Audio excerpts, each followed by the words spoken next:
Hello students, मैं Gopal Pandey, director of the brave career institute. आप तमाम हिंदी मीडियम के स्टूडेंट्स का अपने चैनल पर वेलकम करता हूं। और ये 8वां लेक्चर है आपका। अभी तक हम लोगों ने 7 लेक्चर कंप्लीट किया है। तो पिछले लेक्चर में मैं आपको पढ़ा रहा था आदर्श विलयन एवं अनादर्श विलयन। लगभग ये कंप्लीट हो गया था, टॉपिक थोड़ा सा बचा हुआ है। तो मैं एक बार पहले पीछे का बोल देता हूँ पूरा, और उम्मीद करता हूं कि आप लोग भी पीछे से पढ़ रहे होंगे। जो बच्चे पीछे से रिवीजन करेंगे उनका बहुत अच्छा खासा फ़ायदा होगा। जो बच्चे नहीं पढ़ रहे होंगे उनका भाई मुझे कुछ नहीं पता। आप अच्छे से पढ़िए और आप अपने से लिखिए, लिख करके पढ़िए और एग्ज़ाम्स का प्रिपरेशन कीजिए, अच्छे से तैयारी कीजिए। जो बातें ना समझ में आए या जो NCERT का न्यूमेरिकल ना बने, आप व्हाट्सएप पे भेज सकते हैं या फिर फ़ोन कर सकते हैं। तो पिछले लेक्चर में बाबू हम आपको पढ़ाए थे कि आदर्श विलयन एवं अनादर्श विलयन क्या क्या होता है। तो सबसे पहले मैं बोल रहा हूँ, ध्यान देना, आदर्श विलयन किसे कहते हैं। तो वैसा विलयन जो ताप, दाब तथा सांद्रता की प्रत्येक स्थिति में रॉल्ट के नियम का पालन करता है। जो ताप, दाब तथा सांद्रता की प्रत्येक स्थिति में रॉल्ट के नियम का पालन करते हैं, वैसे विलयन को हम आदर्श विलयन कहते हैं। ठीक है। और इसके अलावा मैंने बताया था कि आदर्श विलयन में डेल्टा H का वैल्यू 0 होता है, अर्थात ऊष्मा का कोई परिवर्तन नहीं होता है। डेल्टा V का मान 0 था, यानी जितना विलयन का आयतन होगा उतना ही आयतन विलेय और विलायक का होगा, यानी डेल्टा V भी 0 होगा। इसका मैंने बताया था कि दाब में कोई परिवर्तन नहीं होगा, अर्थात विलेय और विलायक का जो दाब होगा वो विलयन के दाब के बराबर होगा, यानी डेल्टा P भी 0 होगा। और लास्ट मैंने बताया था कि AA का आकर्षण, BB का आकर्षण और AB का आकर्षण, ये तीनों बराबर होगा आपस में। तो ऐसे विलयन को हमने आदर्श विलयन बोला था। और बहुत सारे उदाहरण भी आपको दिया हुआ है, जैसे कि बेंजीन टोल्यूइन है, क्लोरोबेंजीन है, ब्रोमोबेंजीन है। बहुत सारा उदाहरण मैंने लिखा हुआ है। आप ज़रूर से ज़रूर उसको याद कीजिए या पीछे का लेक्चर आप रिवाइज कीजिए। इसके बाद मैंने आपको बताया था कि अनादर्श विलयन किसे कहते हैं। तो आदर्श विलयन के ठीक ऑपोजिट होता है अनादर्श विलयन। ठीक है बाबू, बताओ। तो आदर्श विलयन में जो बात बोले हैं ठीक उल्टा बोलेंगे। आदर्श विलयन में क्या था कि वो हर ताप, दाब तथा सांद्रता की स्थिति में राउट के नियम का पालन करता है, लेकिन ये हर स्थिति में राउट का नियम का पालन नहीं करता है। तो वैसे विलयन जो ताप, दाब तथा सांद्रता की प्रत्येक स्थिति में राउट के नियम का पालन नहीं करते हैं, उन्हें अनादर्श विलयन कहते हैं। इसके बाद वहाँ पर डेल्टा P 0 था, तो यहाँ delta P not equal to 0 होगा, यानी विलेय का दाब और विलायक का दाब जोड़ करके विलयन के दाब के बराबर नहीं आएगा। इसके बाद delta V not equal to 0, यानी विलेय का आयतन प्लस विलायक का आयतन विलयन के आयतन से अलग होगा। तो ये भी आपको मेन बात समझ में आया। वहाँ डेल्टा V 0, यहाँ delta V not equal to 0, वहाँ डेल्टा P 0, यहाँ delta P not equal to 0। इसके बाद वहाँ डेल्टा H 0 था, मतलब ऊष्मा में कोई परिवर्तन नहीं था, लेकिन यहाँ पे ऊष्मा में परिवर्तन होगा। या तो ऊष्मा बढ़ जाएगी, नहीं तो ऊष्मा घट जाएगी। तो delta H not equal to 0, तो याद रखना इस बात को भी। और उसमें AA का आकर्षण, BB का आकर्षण और AB का आकर्षण आपस में बराबर था, यहाँ पे आपस में बराबर नहीं होगा। अब देखो, अनादर्श विलयन 2 तरीके का मैंने बताया था, एक धनात्मक विचलन वाले अनादर्श विलयन और एक ऋणात्मक विचलन वाले अनादर्श विलयन। तो धनात्मक विचलन वाले अनादर्श विलयन किसे कहते हैं और ऋणात्मक विचलन वाले अनादर्श विलयन किसे कहते हैं, ये ज़रा समझने की कोशिश करते हैं। तो सबसे पहले ये बताया था मैंने कि दाब जो होगा, कुल दाब, विलेय का दाब प्लस विलायक का दाब विलयन के कुल दाब के बराबर नहीं होगा। तो अगर दाब दोनों के योग के बराबर नहीं है तो या तो ज़्यादा होगा, नहीं तो कम होगा। तो ज़्यादा वाला स्थिति मैंने समझा दिया था कि विलेय और विलायक का कुल दाब जो होगा विलयन के कुल दाब से अगर ज़्यादा होता है तो वैसे को हम लोग धनात्मक विचलन कहते हैं। तो याद रखना है कि डेल्टा P ग्रेटर देन 0, यानी डेल्टा P 0 से बड़ा होगा, यानी विलेय और विलायक का दाब जो होगा वो विलयन के दाब से ज़्यादा होगा। विलेय और विलायक के आयतन का योग जो होगा वो विलयन के आयतन से ज़्यादा होगा, यानी डेल्टा भी 0 से बड़ा होगा। इसके बाद डेल्टा H भी 0 से बड़ा होगा, ये भी याद रखिएगा कि ऊष्मा का परिवर्तन होगा और ये ऊष्माशोषी प्रक्रिया होगी। इसके अलावा लास्ट मैंने बताया था कि ए का आकर्षण जो होगा और बी का आकर्षण वो ए बी के आकर्षण से क्या होगा, ज़्यादा होगा। तो याद रखना उसमें भी कि ए का आकर्षण और बी का आकर्षण ए बी से ज़्यादा होगा। तो ये 4 चीज़ें मैंने आपको समझा दिया। तो इसको बोलते हैं धनात्मक विचलन वाले अनादर्श विलयन। सबसे पहले मैंने बताया डेल्टा पी ग्रेटर देन 0, माने डेल्टा पी 0 से बड़ा होना चाहिए, डेल्टा भी 0 से बड़ा होना चाहिए, डेल्टा एच 0 से बड़ा होना चाहिए, और ए तथा बी का आकर्षण जो होगा वो ए बी के आकर्षण से बड़ा होगा। तो बाबू एकदम आसान है, दोनों को लिंक करिए एक बार आप लोग। अभी मैंने बताया कि धनात्मक विचलन वाले अनादर्श विलयन, और आज का हमारा टॉपिक है ऋणात्मक विचलन वाले अनादर्श विलयन। तो ऋणात्मक विचलन वाले अनादर्श विलयन किसको कहते हैं? तो वैसा विलयन जो रॉल्ट के नियम का पालन नहीं करता है। कब कब? तो ताप, दाब तथा सांद्रता की प्रत्येक स्थिति में रॉल्ट के नियम का पालन नहीं करता है। तो वैसे विलयन को हम लोग बोलेंगे धनात्मक विचलन या ऋणात्मक विचलन वाले अनादर्श विलयन। तो देखो, अब ऋणात्मक विचलन वाले अनादर्श विलयन किसको कहते हैं? तो जैसे उसमें डेल्टा पी ग्रेटर देन 0 था, माने डेल्टा पी 0 से बड़ा चाहिए था, वैसा ही यहाँ पे डेल्टा पी 0 से कम आना चाहिए। यानी विलेय और विलायक का जो दाब होगा उन दोनों का योग विलयन के दाब से कम होगा। यानी आप बोल सकते हो कि डेल्टा पी 0 से छोटा, या फिर ये देखो पी जो होगा ना वो P A plus P B से छोटा होगा। ध्यान रखना इस बात को। इसी तरीके से जो विलयन का आयतन होगा वो विलेय और विलायक के आयतन से छोटा होगा, और डेल्टा एच भी छोटा होगा। तो ये भी ध्यान रखना। और ए तथा बी का आकर्षण जो होगा वो ए बी के आकर्षण से कम होगा। यानी ए और बी इस बार आकर्षित ज़्यादा होंगे। तो इस बात को ध्यान रखिएगा हमेशा। इसको बोलते हैं ऋणात्मक विचलन प्रदर्शित करने वाले ये अनादर्श विलयन।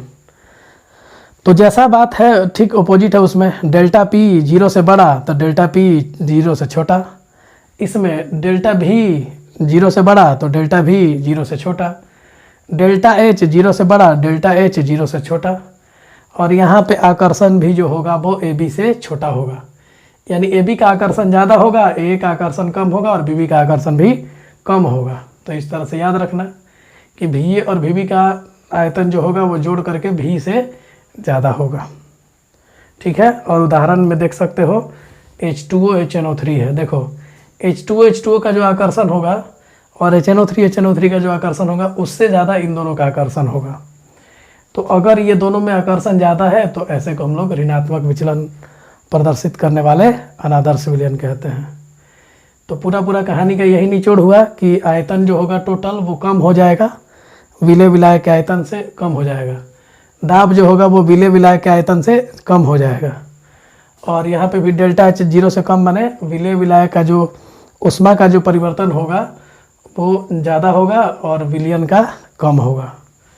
तो इस तरीके से आप इसको याद रखो। और ए आकर्षण बी का आकर्षण जो होगा ए बी के आकर्षण से कम होगा। तो इस तरह से आप लोग इसको कह सकते हो ऋणात्मक विचलन वाले अनादर्श विलयन। अंतर अगर परीक्षा में आता है लिखने के लिए दोनों में तो आप आराम से लिख सकते हो। एक में डेल्टा पी 0 से बड़ा, एक में डेल्टा पी 0 से छोटा। एक में डेल्टा भी 0 से बड़ा, एक में डेल्टा भी 0 से छोटा। एक में डेल्टा एच 0 से बड़ा, एक में डेल्टा एच 0 से छोटा।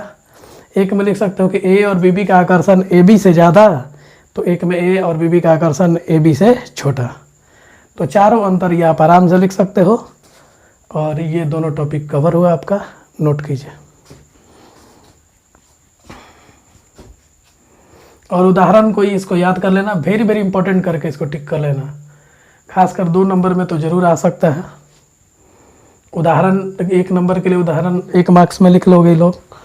यहाँ से उदाहरण जो होगा वो 1 मार्क्स में पूछा जा सकता है आपको कि ये किसका उदाहरण है। तो ऋणात्मक विचलन वाले अनादर्श विलयन। एक चीज़ मैंने ट्रिक की तरह यूज कर सकते हो कि जहाँ जल किसी के साथ है, अगर अम्ल के साथ है तो जल और अम्ल मिल करके ऋणात्मक विचलन प्रदर्शित करेंगे। इसको ट्रिक की तरह लिख करके और दिमाग में सेटअप करो।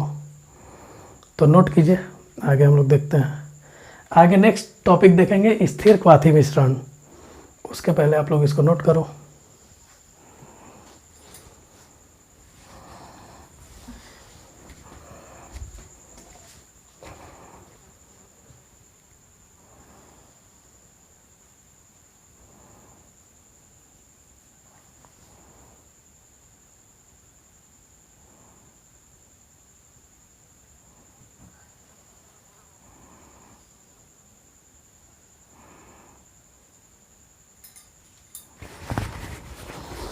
तो नेक्स्ट टॉपिक है हमारा स्थिर क्वाथी मिश्रण।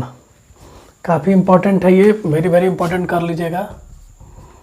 और देखो बोर्ड पे मैं पहले ही लिख देता हूँ क्योंकि आपका टाइम बचे, और बोर्ड पे लिखने से समय जो वेस्ट होगा वो बच सकता है, तो इसलिए मैं पहले ही बोर्ड पे लिख देता हूँ। तो ये काफ़ी इम्पोर्टेंट टॉपिक है और 2 मार्क्स के लिए काफ़ी इम्पोर्टेंट कर लीजिएगा। ये तीनों डेफिनेशन आपका काफ़ी इम्पोर्टेंट है और बोर्ड में ये पूछा जा सकता है। 2 मार्क्स के लिए सब इम्पोर्टेंट है, लिख लीजिएगा। तो सबसे पहले स्थिर क्वाथी मिश्रण कहते किसको कहें? तो ऐसा मिश्रण जो एक निश्चित ताप पर उबलते रहता है। ऐसा मिश्रण जो एक निश्चित ताप पर उबलते रहता है, मतलब आप तापमान बढ़ाइए घटाइए उससे उसको कोई मतलब नहीं है, वो एक निश्चित तापमान पर उबलते रहेगा हमेशा। तो ऐसा मिश्रण जो एक निश्चित ताप पर उबलते रहेगा उसको हम लोग क्या बोलते हैं? स्थिर क्वाथी मिश्रण कहते हैं। एकदम आसान डेफिनेशन है, एक लाइन में है, आप याद कर जाइएगा। तो बोलिए स्थिर क्वाथी मिश्रण किसे कहते हैं? तो वैसा मिश्रण जो एक निश्चित ताप पर क्या करता है? उबलने लगता है, उसको हम लोग क्या बोलते हैं? स्थिर क्वाथी मिश्रण बोलते हैं। ये ध्यान रखना कि ये मिश्रण की बात हो रही है, ये मत समझ लेना कि केवल जल जैसे ले लेते हैं तो जल 100 डिग्री पर उबलने लगता है।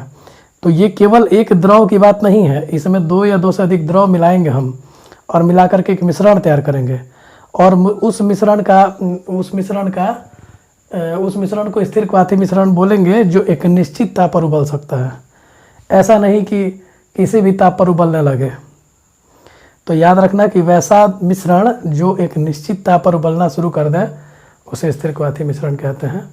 ये 2 तरह का होता है, एक न्यूनतम क्वथनांकी स्थिर क्वाथी मिश्रण और एक अधिकतम क्वथनांकी स्थिर क्वाथी मिश्रण। नाम से आपको समझ में आ रहा है कि क्वथनांक पर निर्भर करता है, मतलब क्वथनांक कम हो जाए, अधिकतम मतलब अधिक हो जाए। तो वैसा मिश्रण अब देखो ना, मिश्रण वैसा जो कि एक निश्चित ताप पर उबल रहा है उसको हम लोग बोल रहे हैं स्थिर क्वाथी मिश्रण।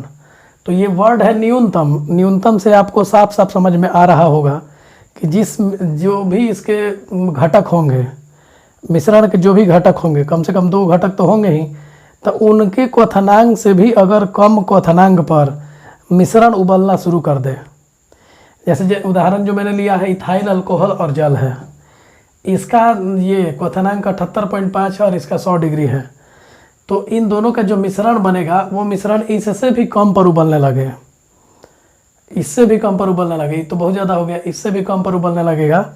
तो ऐसे मिश्रण को हम लोग, ऐसे स्थिर क्वाथी मिश्रण को हम लोग कहते हैं न्यूनतम स्थिर क्वाथी मिश्रण।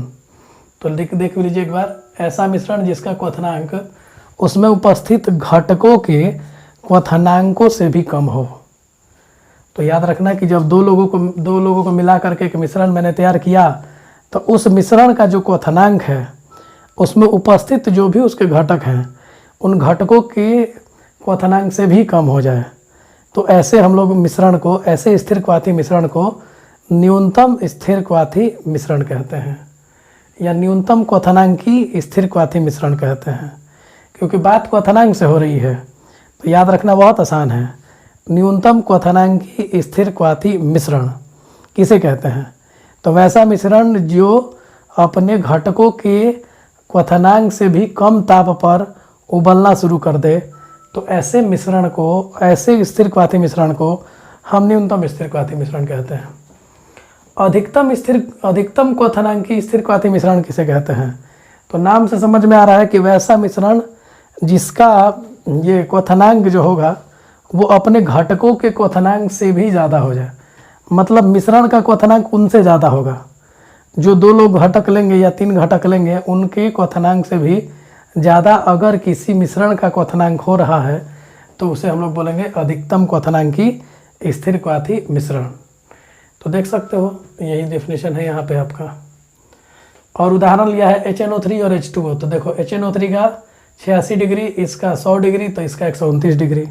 अब इसमें मिश्रण में 70 डिग्री हो सकता था, 65 डिग्री हो सकता था, माने 78 से कम रहना चाहिए।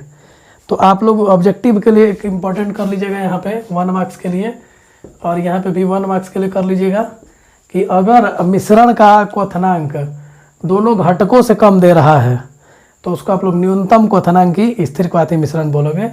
और अगर मिश्रण का क्वथनांक अगर इन दोनों से ज़्यादा दे रहा है, उसके घटकों से ज़्यादा दे रहा है, तो आप उसको अधिकतम क्वथनांकी स्थिर क्वाथी मिश्रण कहेंगे। तो ऑब्जेक्टिव में ये इसी तरह से पूछेगा कि इसमें से कौन सा अधिकतम क्वथनांकी स्थिर क्वाथी मिश्रण है या कौन सा न्यूनतम क्वथनांकी स्थिर क्वाथी मिश्रण है। तो आपको पहचानने का बस सिंपल सा एक तरीका है कि आप दोनों घटकों को देखो और इस मिश्रण के भी देखो। इसमें हम लोग लिख दे रहे हैं, हम लिख दे रहे हैं 78.5 डिग्री से कम। मतलब याद रखना कि जिस घटक का क्वथनांक कम है उससे भी अगर कम क्वथनांक हो रहा है किसी मिश्रण का, तो वैसे मिश्रण को न्यूनतम क्वथनांकी स्थिर क्वाथी मिश्रण कहते हैं। और मिश्रण का क्वथनांक यदि दोनों घटकों को पार कर जा रहा है तो बोलेंगे अधिकतम क्वथनांकी स्थिर क्वाथी मिश्रण। तो यहाँ पे हमारा एक पोर्शन ख़त्म होता है। अभी हम लोग जस्ट आप लोग नोट कीजिए, उसके बाद इस चैप्टर का दूसरा पोर्शन स्टार्ट करेंगे। इस चैप्टर का नाम है विलयन एवं उसके अनुसंख्य गुणधर्म। तो विलयन वाला पोर्शन हम लोगों ने देख लिया। अब हम लोग देखने जा रहे हैं अनुसंख्य गुणधर्म, जो 4 तरीके का होता है। उसको हम एक एक करके आपके सामने डिस्कस करेंगे। आप लोग पहले इसको नोट कर लीजिए। और जहाँ जहाँ मैं बोल रहा हूँ कि इम्पोर्टेंट है 1 नंबर के लिए 2 नंबर के लिए, उसको आप लोग टिक करते जाओ और इसको अच्छे से याद करो। ठीक है, नोट कीजिए।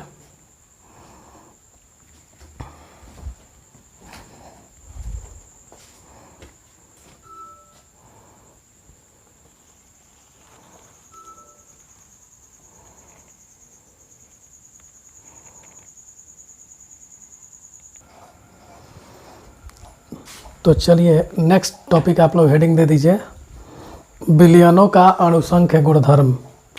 जैसा मैंने बताया अभी आप लोगों को कि ये आपका सेकंड पोर्शन है, एक तरह से आप बोल सकते हो। आपका चैप्टर 2 भागों में था, विलयन एवं उसके अनुसंख्य गुणधर्म।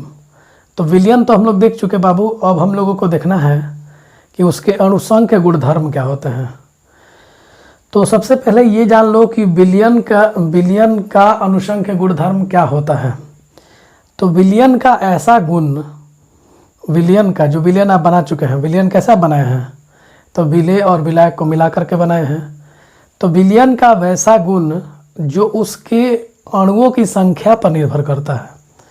मतलब विलयन के कितने अणु हैं इस बात पर जो गुणधर्म निर्भर करता है, उस गुणधर्म को हम लोग अनुसंख्य गुणधर्म कहते हैं। उसकी क्या गुण है, गुण से हमें कोई मतलब नहीं है।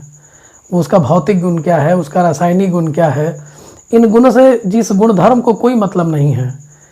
तो इसको सिर्फ मतलब क्या है, इसको सिर्फ मतलब ये है कि कितने विलय के कण हैं, माने कणों की संख्या पर निर्भर करता है। ये कितने अणु उपस्थित है विलयन में, इस चीज़ पर ये निर्भर करता है। तो वैसा गुणधर्म जो कि केवल विलय के कणों की संख्या पर निर्भर करता है, उसे हम लोग अनुसंख्य गुणधर्म कहते हैं। उसे गुणों से कोई मतलब नहीं है। तो अगर आता है एग्ज़ाम में लिखने के लिए 1-2 मार्क्स में कि विलयन के अनुसंख्य गुणधर्म से आप क्या समझते हैं, तो आप बोलोगे कि विलयन का वैसा गुण जो विलय के कणों की संख्या पर निर्भर करता है, उसे विलयन का अनुसंख्य गुणधर्म कहते हैं। और 4 तरह का विलयन का अनुसंख्य गुणधर्म हम लोगों को पढ़ना है, याद रखना होगा। पहला है वाष्प दाब का अपेक्षिक अवनमन। बोलो क्या है, वाष्प दाब का अपेक्षिक अवनमन। ठीक है। दूसरा है तुम्हारा क्वथनांक का उन्नयन। क्या होता है ये चीज़ हम बारी बारी से डिटेल में बताएंगे। सबसे पहला बोलो क्या है, तो वाष्प दाब का अपेक्षिक अवनमन। अब देखो जी, इसको तोड़ तोड़ के मैं समझाऊंगा। सबसे पहले वाष्प क्या होता है ये समझाऊंगा, फिर ये समझाऊंगा कि आप वाष्प दाब क्या होता है, और तब मैं समझाऊंगा कि वाष्प दाब का अवनमन क्या होता है, और तब समझाऊंगा कि वाष्प दाब का अपेक्षिक अवनमन क्या होता है। तो इस टॉपिक को पूरे डिटेल में करेंगे। यहाँ से 5 मार्क्स का क्वेश्चन भी बनता है, उस क्वेश्चन को भी मैं बताऊंगा। दूसरा है क्वथनांक का उन्नयन। क्वथनांक का उन्नयन माने क्वथनांक किस तरह बढ़ जाता है, क्वथनांक विलयन का क्यों बढ़ जाता है। विलय के कण डालने से विलयन का क्वथनांक में वृद्धि होता है। ठीक है। और इसमें वाष्प दाब का अवनमन होता है, मतलब विलय के कण डालने से वाष्प दाब में कमी आ जाती है। तो ऐसा क्यों होता है हम एक एक करके देखेंगे। फिर तीसरा हिमांक का अवनमन, अर्थात विलेय के कण अगर हम बढ़ाते जाते हैं तो हिमांक में कमी आएगी और उस कमी को हम हिमांक का अवनमन बोलेंगे। तो ऐसा क्यों हो रहा है कि हिमांक का अवनमन हो रहा है, क्वथनांक बढ़ जा रहा है। और चौथा एक चीज़ है जो परासरणी दाब। तो ये चारों चीज़ों को हम डिटेल में पढ़ाएंगे और यही चारों चीज़ों को हम लोग कहते हैं अनुसंख्य गुणधर्म। तो ये भी पूछा जा सकता है ऑब्जेक्टिव 1 मार्क्स में कि ये कितने तरह के होते हैं, मतलब अनुसंख्य गुणधर्म कितने तरह के होते हैं। तो 4 तरह का, बोलो कौन कौन सा। ऑब्जेक्टिव में पूछता भी है कि इनमें से कौन सा विलयन का अनुसंख्य गुणधर्म है। तो वहाँ आपको बोलना होगा वाष्प दाब का अपेक्षिक अवनमन याद रखिए, क्वथनांक का उन्नयन याद रखिए, हिमांक का अवनमन याद रखिए, परासरणी दाब याद रखिए। ठीक है, तो एक एक करके बाबू हम लोग देखते हैं। सबसे पहले बताओ कि वाष्प क्या होता है। तो एक बात मैं बता रहा हूँ, ध्यान देना कि किसी खुले बर्तन में आप पानी ले लो, खुले बर्तन में, और खुला बर्तन में पानी ले करके उसको छोड़ दीजिए। आप कुछ देर छोड़ेंगे ना तो कुछ ना कुछ भार उसका कम होगा। 1 घंटा 2 घंटा 10 घंटा आप जैसे जैसे पानी छोड़ते जाएंगे उसमें धीरे धीरे पानी की मात्रा कम होती जाएगी। आ रहा समझ में। तो इस घटना के को हम लोग वाष्पीकरण कहते हैं। और ये पानी जा कहाँ रहा है, तो वातावरण में जा रहा है।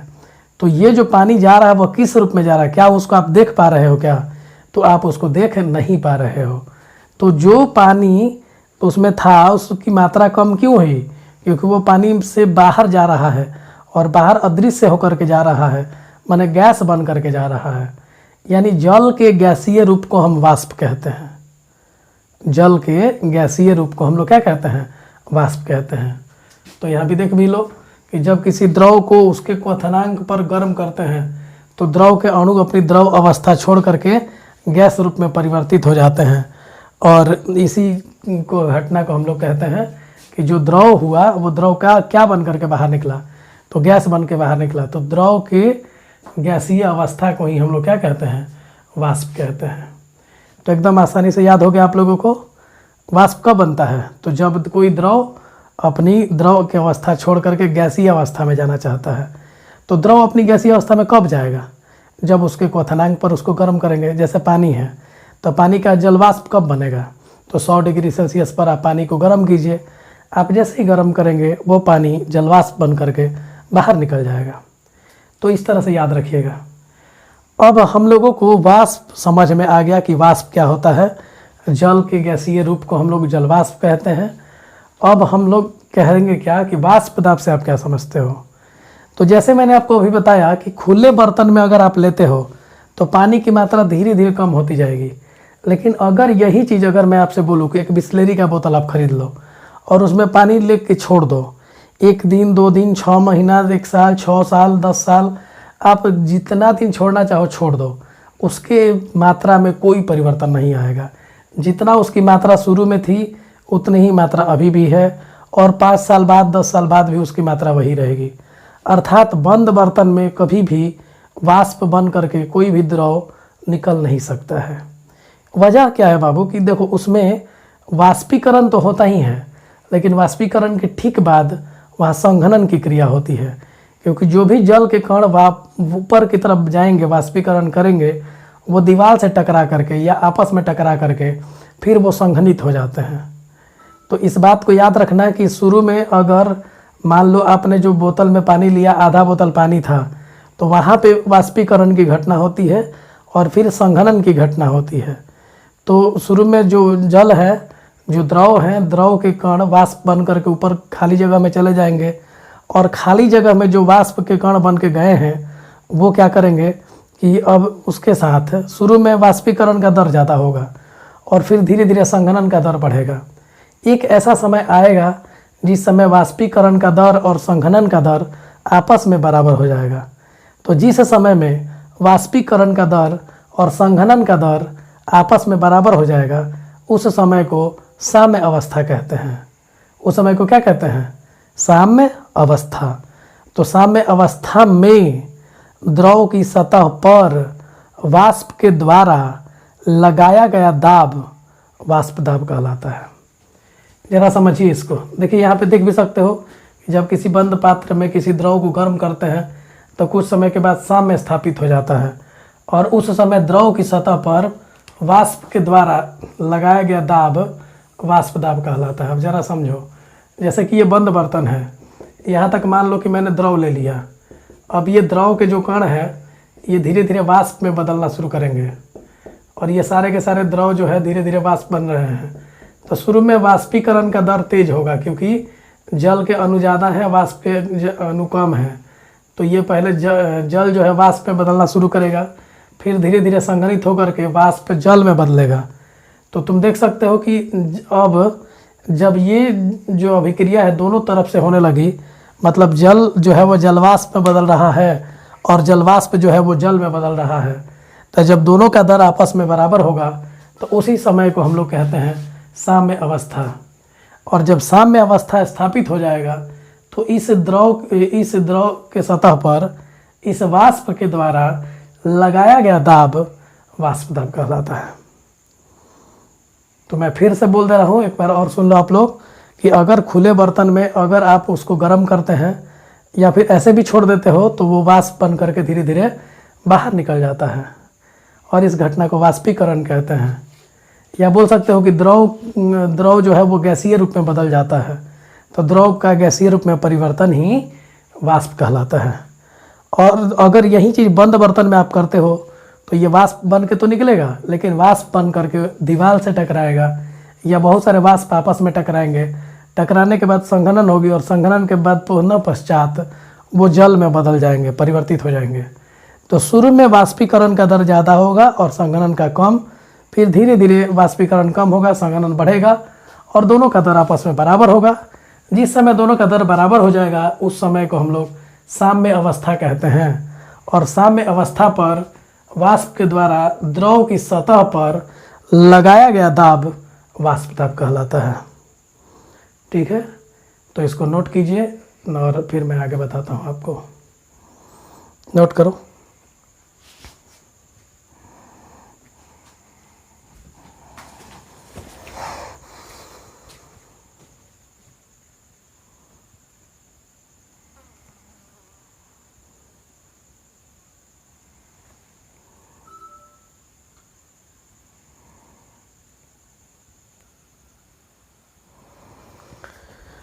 तो चलो देखो आप लोग आगे।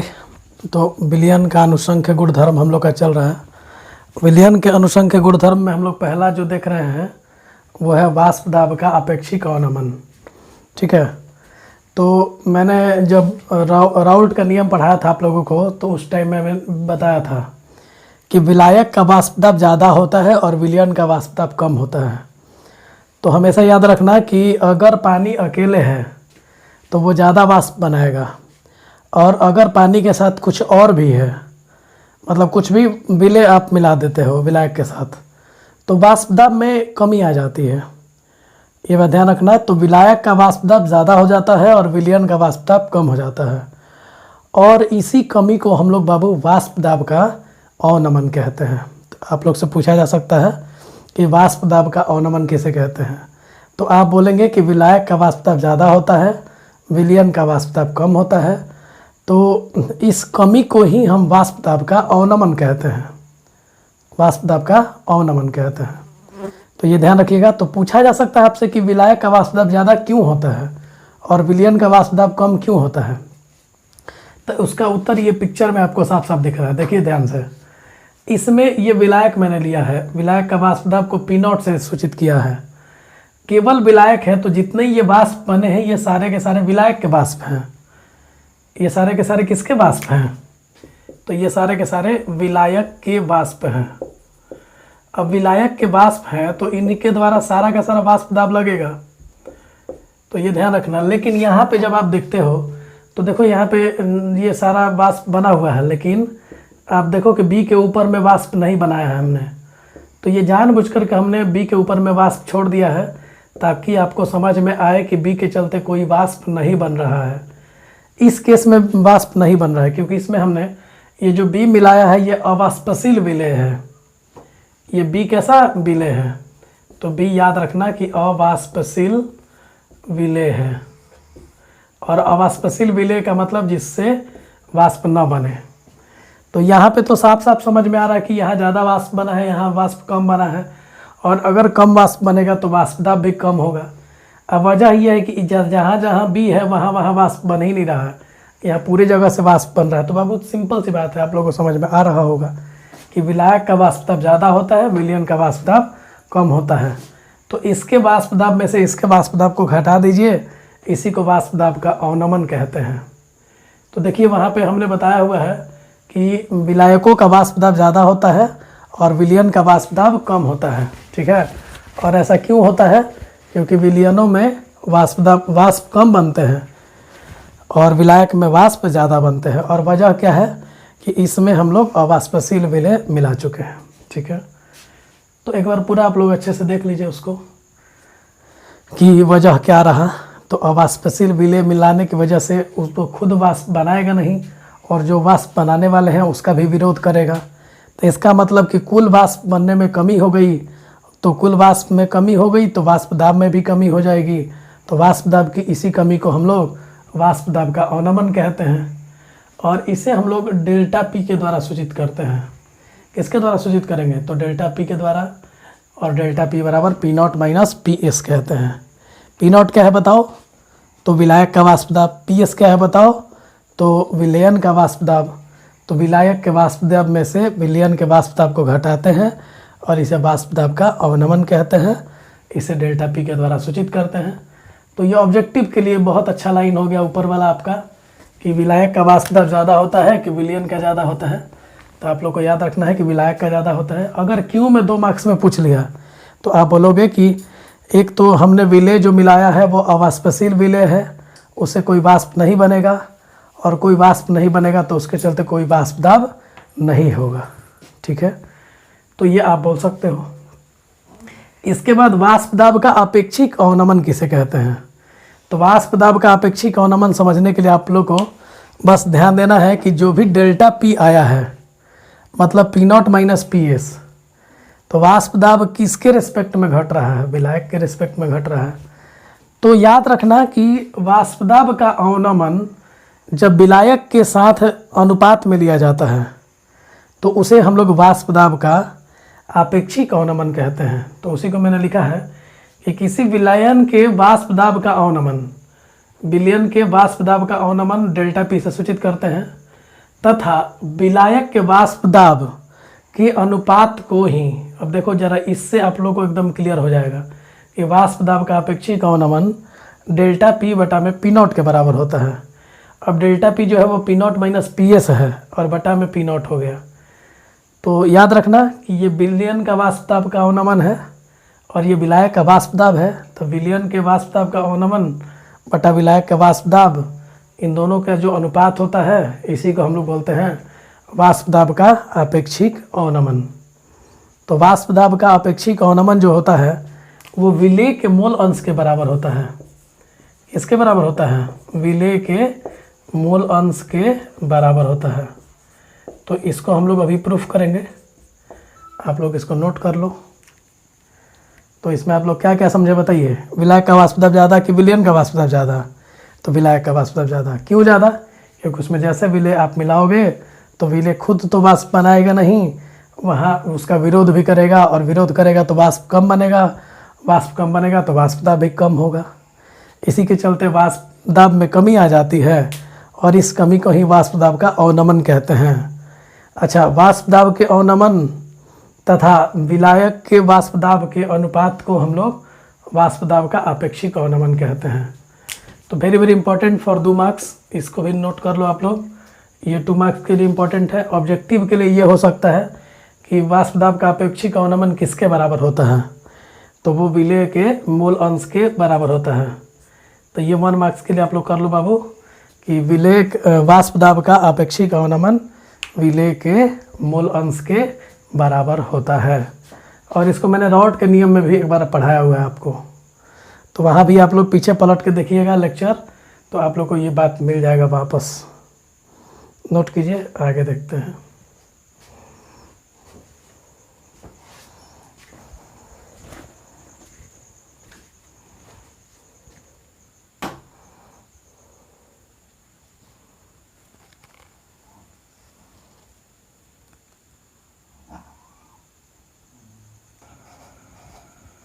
चलो एक 5 नंबर का काफ़ी इम्पोर्टेंट क्वेश्चन हम लोग करते हैं। बोर्ड एग्ज़ाम के लिए काफ़ी इम्पोर्टेंट है ये क्वेश्चन, 5 मार्क्स के लिए भी कर लीजिए आप लोग। हम लोग को ये प्रूफ करना है, सिद्ध करना है कि वाष्प दाब का जो अपेक्षिक अवनमन होता है विलेय के मूल अंश के बराबर होता है। लास्ट लाइन अभी हम लोग जस्ट वही देखे हैं कि वाष्प दाब का अपेक्षिक अवनमन विलेय के मूल अंश के बराबर होता है। तो इसको आप प्रूफ कैसे करिएगा? तो चलो हम लोग करते हैं प्रूफ। सबसे पहले ये बताओ कि अभी जो हम लोग का ये विलायक है वो कैसा है? तो विलायक जो हमारा है वो है वाष्पशील, और जो विलेय है वो कैसा है? तो विलेय जो हमारा है वो है अवाष्पशील। इसका मतलब ये है कि विलायक वाष्पशील है और विलेय अवाष्पशील है। तो रॉल्ट के नियम से आपको पता होगा, हम यहाँ पे लिखते हैं, हल करते हैं इसको। राउल्ट के नियम से, राउल्ट के नियम से जो विलयन का वाष्प दाब होता है, विलयन का वाष्प दाब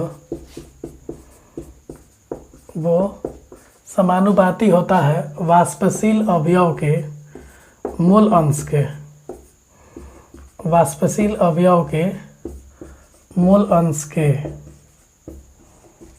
मूल अंश, ठीक है ना। वाष्पशील विलेय, ये विलायक जो वाष्पशील हम लोग लिए हैं तो विलायक के रूप में हम लोग ए को रखते हैं और विलेय के रूप में हम लोग बी को रखते हैं, ठीक है जी। तो बताओ विलयन का जो वाष्प दाब पी मान लो, तो पी समानुपाती किसके होगा?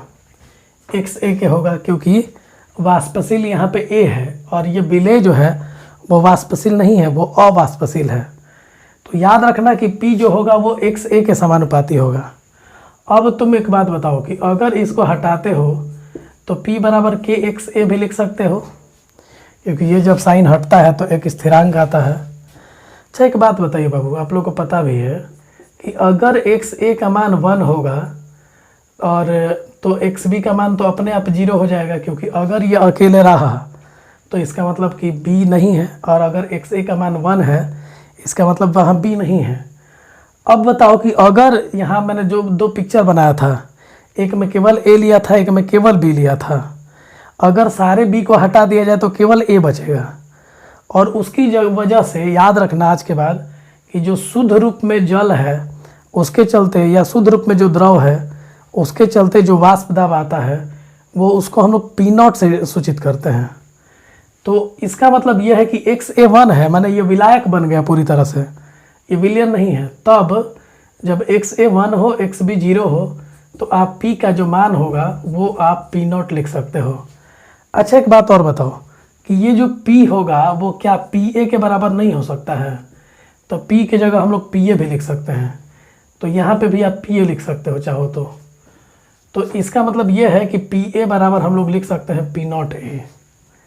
तब PA बराबर हम लोग क्या लिख सकते हैं? P0A। याद रखना इस बात को कि एक्स ए का मान 1 है तो एक्स बी का मान 0 है, और अगर ऐसा है तो ए की वजह से केवल वाष्प दाब होगा और उसका मान जो होगा वो P0A होगा। तो बाबू अब देखो, अगर इस समीकरण में रखते हो, मान लो इसको समीकरण 1 मान लिया जाए, तो समीकरण 1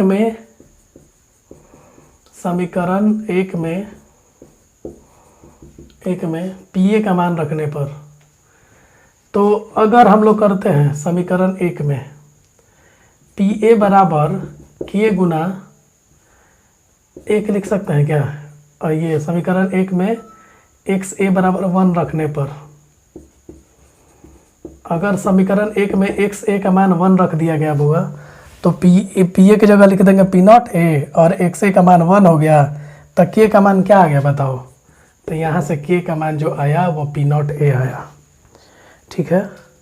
तो अब हमारा जो समीकरण 1 है वो इस तरीके का हो गया है, PA बराबर K की जगह लिख देंगे P0A इंटू XA। देख लो K का मान हमारा P0A आ चुका है, तो इस K की जगह हम लोग यहाँ पे रख देते हैं। तो हमारा अब जो है तो ये समीकरण बन चुका है PA बराबर P0A इंटू XA। आप लोग को पता है कि एक्स ए जोड़ एक्स बी जोड़ करके कितना आता है, 1 आता है। तो आप एक्स ए की जगह 1 माइनस एक्स बी भी लिख सकते हैं। तो ये ध्यान रखिएगा हमेशा। तो यहाँ से हमारा एक नया तरीके से इसी को हम लोग लिख सकते हैं, पी ए बराबर पी नॉट ए गुना 1 माइनस एक्स बी। अच्छा, इसी को एक और तरीके से क्या लिख सकते हैं, पी ए बराबर, अब इसको खोल दो तो P not A minus P not A into X B.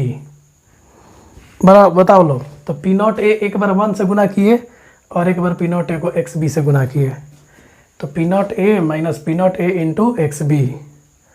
अब इसको उठा के उधर भेज दो और उसको उठा के इधर भेजो, तो हम लिख सकते हैं P not A into X B बराबर P not A minus P A. देख लो, इसको भेज दिए उधर और इसको भेज दिए इधर। अब पी नॉट ए जो है ना, ये किसका है, विलायक का वाष्प दाब है, और ये किसका है, विलयन का वाष्प दाब है। तो लिख भी दे रहे हैं हम, ये विलायक का वाष्प दाब है, वाष्प दाब है।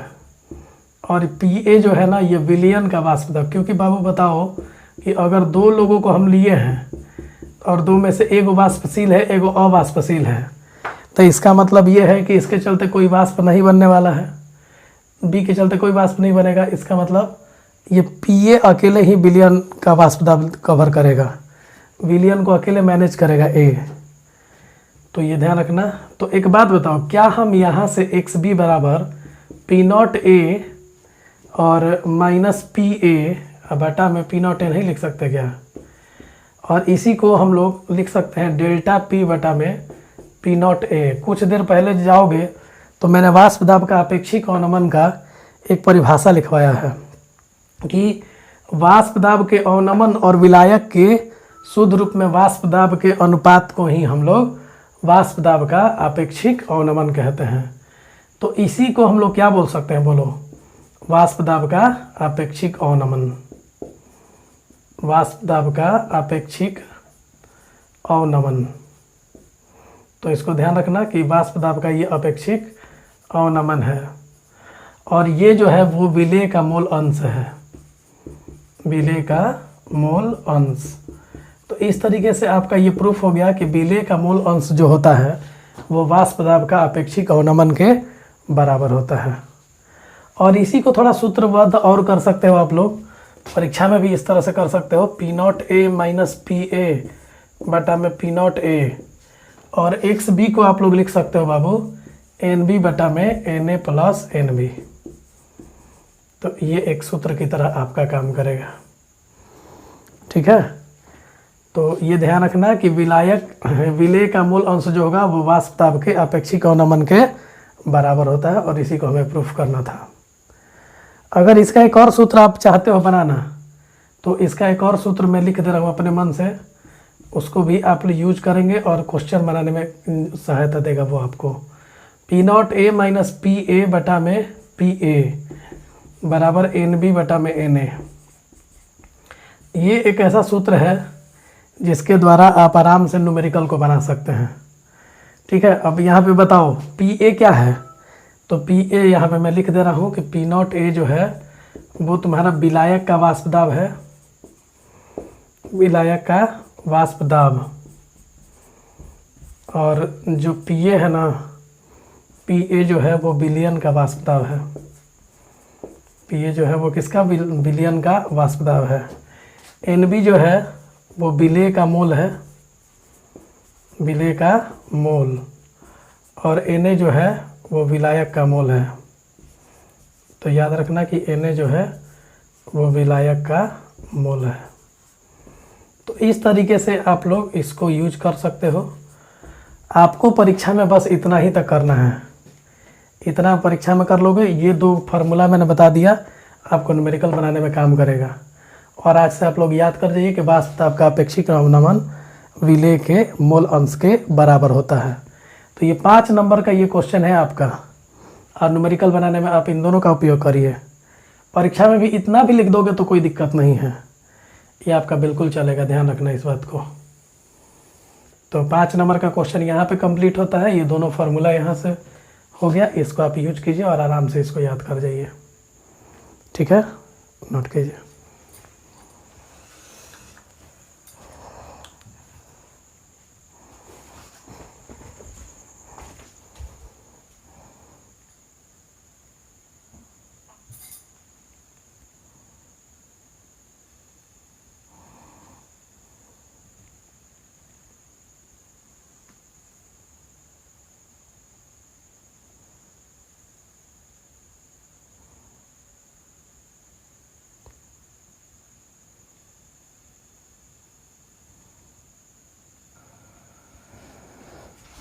चलो एक न्यूमेरिकल करते हैं हम लोग। तो न्यूमेरिकल है आपके सामने, किसी ताप पर शुद्ध बेंजीन का वाष्प दाब 0.850 बार है। यदि 0.5 ग्राम अवाष्पशील ठोस 39 ग्राम बेंजीन में घोला गया है तो विलयन का वाष्प दाब इतना कम हो जाता है, तो विलय का मोलर द्रव्यमान क्या होगा। देखो मैंने अभी जो आप लोगों को फार्मूला दिया उस पर ये डायरेक्ट क्वेश्चन बनेगा। फार्मूला मैंने क्या दिया था कि P not minus P S बटा में पी नॉट, चाहे मैं बटा में पी एस कर लो, और ये एन बी बटा एन ए हो जाएगा। तो मैंने लिखा था P not A minus P ए बटा में पी ए। तो अब इसमें सब चीज़ आपको पता है बाबू कि ये एक ए का मतलब विलायक का वाष्प दाब है, ये विलयन का वाष्प दाब है, ये विलयन का वाष्प दाब है, ये बी का मोल है माने विलय का मोल है, और ये जो है ना विलायक का मोल है।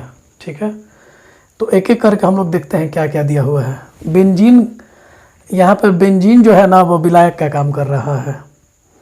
ये ध्यान देना, अवाष्पशील ठोस मिलाया गया है बेंजीन में, इसका मतलब अवाष्पशील ठोस जो है ना वो विलय का काम कर रहा है।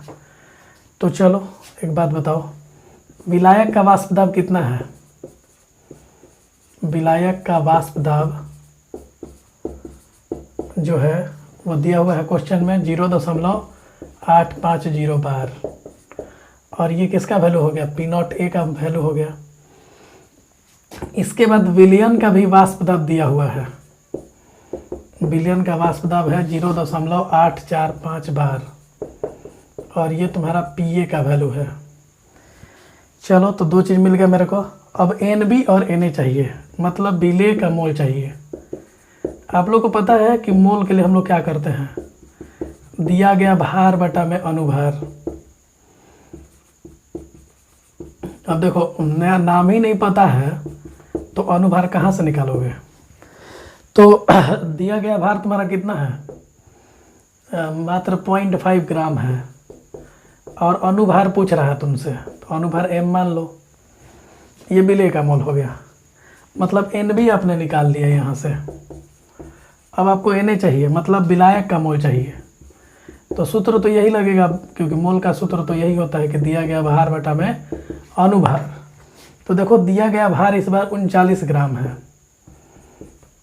39 ग्राम, और बेंजीन का सूत्र आपको पता है, विलायक के रूप में यहाँ बेंजीन है, और बेंजीन का सूत्र होता है C6H6, और इसका अनुभार कितना होगा 12 गुना 6 जोड़ 1 गुना 6, तो जोड़ करके हो जाता है 78। तो 78 ग्राम प्रति मोल जो कटेगा, 39 दूनी 78, दो बार में ग्राम ग्राम कट गया, तो बोलो 1/2 मोल आ गया। तो इसका भी मोल मिल गया, इसका भी मोल मिल गया मेरे को। तो अब बताओ यहाँ पे रखो आराम से, तो पी नॉट ए की जगह क्या रखोगे, तो 0.850, पी ए की जगह क्या रखोगे 0.845, और बटा में पी ए क्या रखोगे, तो पी ए फिर तुमको 0.845 रखना पड़ेगा। और ये एन बी कितना है, तो एन बी है तुम्हारा 0.5 बटा m, और ये कितना है, तो 1/2 है। अब देखो इसको सॉल्व कर लो आराम से, बोलो कितना होगा, इसको घटाइए, तो 0.850 और इसमें से 0.845 करना है, तो 10 में से 5 गया, 5 हो गया, ये 0 हो गया, ये भी 0 हो गया, ये भी, तो 0.005, तो 0.005 अपॉन में 0.845। अच्छा ये भी पता है आप लोगों को पहला गुना चौथा होता है, तो आप इसको लिख सकते हो 0.5 गुना 2 बटा में m, और 0.5 गुना 2 माने 1 हो गया, तो एक बात यहाँ से भी आप कर सकते हो कि पॉइंट के बाद 3 अंक है, पॉइंट के बाद 3 अंक है, तो डायरेक्ट आप लिख सकते हो 5/845 और बराबर यहाँ पे इन दोनों को गुना करने पे 1 आएगा, तो 1/m हो गया। अभी 5 से कट जाएगा ना, 5 1 5, 5 6 30, 5 9 45, मिला लो फिर से, 5 1 5, 3 आया, 5 6 30 और 5 9 45, तो m उधर भेज दो, तो m बराबर 169 ग्राम प्रति मोल। तो इस तरीके से आप लोग इस सूत्र को भी याद कर सकते हो। तो यहाँ से एक और सूत्र मैं लिख दे रहा हूँ आपके लिए, P0A माइनस PA बटा में PA, और NB को लिखना चाहो तो WB बटा में MB लिख सकते हो, WB में MB, और नीचे में लिख सकते हो WA बटा में MA। तो इसको तोड़ के लिखोगे तो WB और गुना MA और बटा में बोलो ये MB और गुना WA। तो देखो जी, ये ध्यान रखना कि दिया गया भार का उल्टा माने WB बटा WA और MA बटा MB, ये भी एक तुम्हारा काम करेगा और इससे तुम डायरेक्ट अनुभार निकाल सकते हो। इसे तुम चाहो तो MB निकाल सकते हो, मतलब विलेय का अनुभार निकाल सकते हो। ये विलायक का अनुभार, ये विलेय का अनुभार, ये विलेय का दिया गया भार, ये विलायक का दिया गया भार। तो यहाँ से मैं एक और सूत्र लिख दे रहा हूँ। अगर हमको MB निकालने के लिए बोलता है तो डायरेक्ट आप कर लोगे बाबू। MB अगर निकालना होगा तो क्या करोगे बोलो, तो बोलो P0A माइनस PA है ना, गुना ये हो जाएगा, नीचे वाला ऊपर आ जाएगा। अच्छा ऐसे करो, MB को अलग कर रहे हो ना, तो MB को इधर रहने दो और बाकी को नीचे भेज दो। MB को हम इधर ले आ दिए तो इसको उधर ना भेज देंगे, तो WB गुना MA गुना बोलो ये PA ऊपर चला जाएगा, तो PA बटा में ये बताओ क्या क्या होगा, ये PA इनके साथ चला गया तो ये वाला पूरा इधर, तो WA गुना P0A माइनस PA बटा में PA, तो ये पूरा साथ में, और ये WB विलेय का भार, WA विलायक का भार, MA विलेय का अनुभार, विलायक का अनुभार, PA विलयन का वाष्प दाब। तो इस तरह से आप चाहें तो आराम से निकाल सकते हो, और ये है तुम्हारा विलेय का अनुभार। तो इस तरीके से आपका ये टॉपिक ख़त्म होता है। अगले टॉपिक में, अगले लेक्चर में हम लोग देखेंगे क्वथनांक का उन्नयन, जो कि दूसरा अनुसंख्य गुणधर्म है। तो नोट कर लीजिए इसको। जो भी डाउट लगता है बाबू आप लोग फ़ोन करिए या व्हाट्सएप पे मैसेज कीजिए। ठीक है, थैंक यू।